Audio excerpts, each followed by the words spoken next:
Hey guys, this is Katie again with your second weekly review of America's Got Talent. This was week 6, it was the end of the auditions, and it was in San Francisco. I didn't think Tampa was very good week 5, but this one, honestly, I thought was kind of even worse.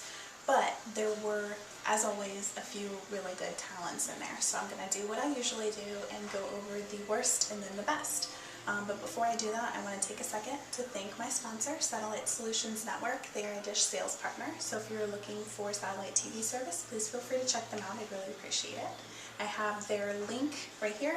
I also have their link below me in the description, as well as their phone number, so you can contact them however you'd like. Alright, so let's go ahead and start with the worst. Smooch the Pig was the first audition. And everybody thought, of course, it's an animal, it's cute, but it really wasn't that great. When you see somebody dragging around a pig on a leash, and the pig is bedazzled, but not really doing much else, and it's barely moving, it's not a Vegas act. It was really just cute. But the judges also agreed with me and did not send her on. And then I'm sure I'm going to get some slack for this, but the Puerto Rican dance group, the 787 crew, I'm not saying by any means that they weren't good, because they were definitely talented, but I feel that it was a lot of the same. We see a lot of dance, and there wasn't really anything about them that stood out to me. So I think that they were just kind of, they were good, but they really weren't a standout audition. They were passed through, but I don't think they're going to make it very far in Vegas. And then Mark Ofuji, he was the man who did the celebrity impressions.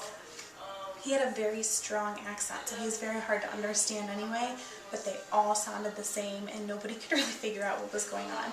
So the judges agreed, also did not send him to Vegas.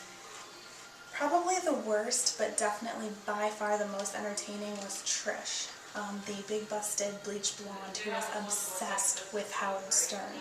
She actually went on the show just to meet Howard Stern, so she told everybody in her interview she went on stage and humiliated herself by pretending to rap just because she wanted to meet Howard Stern that badly. But when she admitted that to the judge, Howard Stern came up and gave her a hug and danced with her, and she was just elated. So it was really, really terrible, but really hilarious. So as far as the best ones, Little Star, the little tap dancer, she's 6 years old, and she was great. She was really shy at first, but she wasn't just a really good tap dancer, she was an awesome entertainer. She kind of blew everybody away. So she was passed on to Vegas. I'm not sure how far she's going to make it just because of her age, but I think that she has a bright future ahead of her for sure. Then the Midnight Circus, they were really good. They were a dance acrobatic group, and they looked like something that would come right out of Vegas. I think that's the only problem with them, is that they may be a little redundant, but because of their talent, I think it was only right that they were pushed through to Vegas. And then this one's kind of a controversial one, but Mary Joyner, Flojo's daughter, they definitely made a point to mention that on the show, and a lot of people are feeling that it wasn't fair because she's kind of celebrity status, that she wasn't a great singer. She's really getting a lot of negative reviews. Do I think that she was the best singer in the world? Absolutely not, but she was a great singer, and I think if somebody walked in off the street and they didn't know who she was, I think that there would be a lot more positive reviews about her. So I think regardless, she's going to do well, whether she makes it through in Vegas or not. But she was pushed through to Vegas. But definitely by far the best and most hilarious, I guess, in a real sense of the word, not something that was humiliating, was Jacob Williams, the 23-year-old comedian.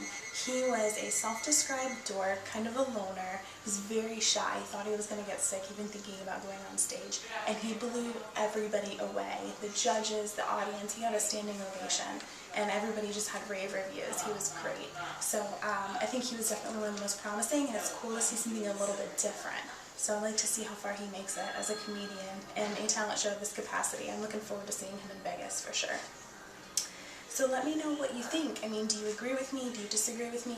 I'm always happy to hear your opinion, so feel free to leave your comments. America's Got Talent is on NBC Mondays and Tuesdays at 9/8 Central. It should be on both days now that the auditions are over. The schedule was a little mixed up for a while, but we should be pushing through, and it should be getting a little more intense now that we're going through to the eliminations. If you don't have a way to watch America's Got Talent and you like satellite TV service, please check out my sponsor, Satellite Solutions Network. I have their link over here, and as I mentioned, I have their information in the description below me. So again, share your comments with me and let me know what you think. Thanks.